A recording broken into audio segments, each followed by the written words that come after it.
This is question 2 from exercise 18.2 in Project Maths 2. We've defined the volume and the surface area of a solid rectangular block with the following dimensions. That's 12 meters by 8 meters by 6 meters. So a solid rectangular block is going to look something like this. Where are we going?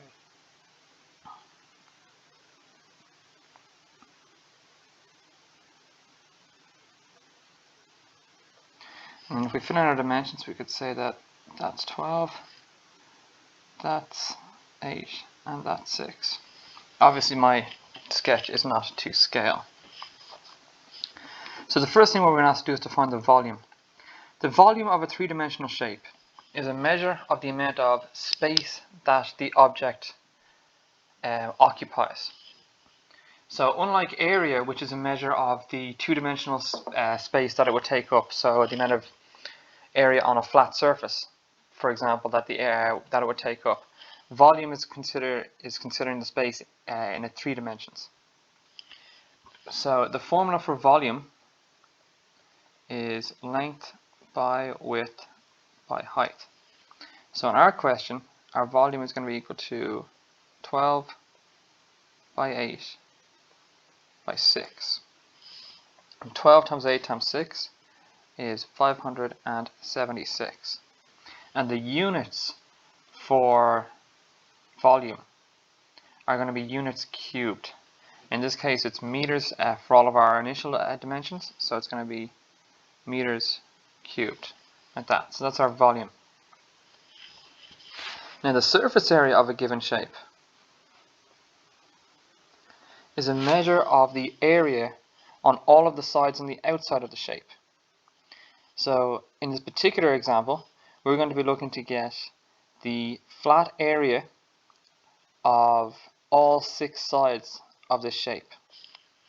Now if we look at it, we can see that the 3 sides that we can see in our sketch have all got an identical side that is obscured from view because of the way the sketch has been drawn. So on the other side of this 12 by 6 face on the front, at the very back, there's another 12 by 6 face.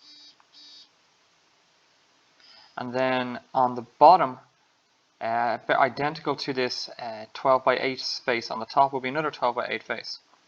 And then on the left, there's going to be an identical face, this one that's on the right, which is 6 by 8.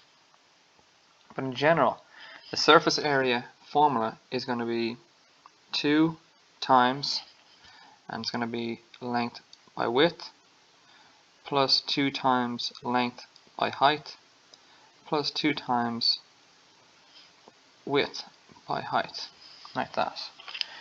Now if we plug this into our formula over here, 2 times our length by width is going to be 2 times 12 by 8, and then twice length by height is going to be twice 12 by 6, and twice width by height is going to be twice 8 by 6, like that.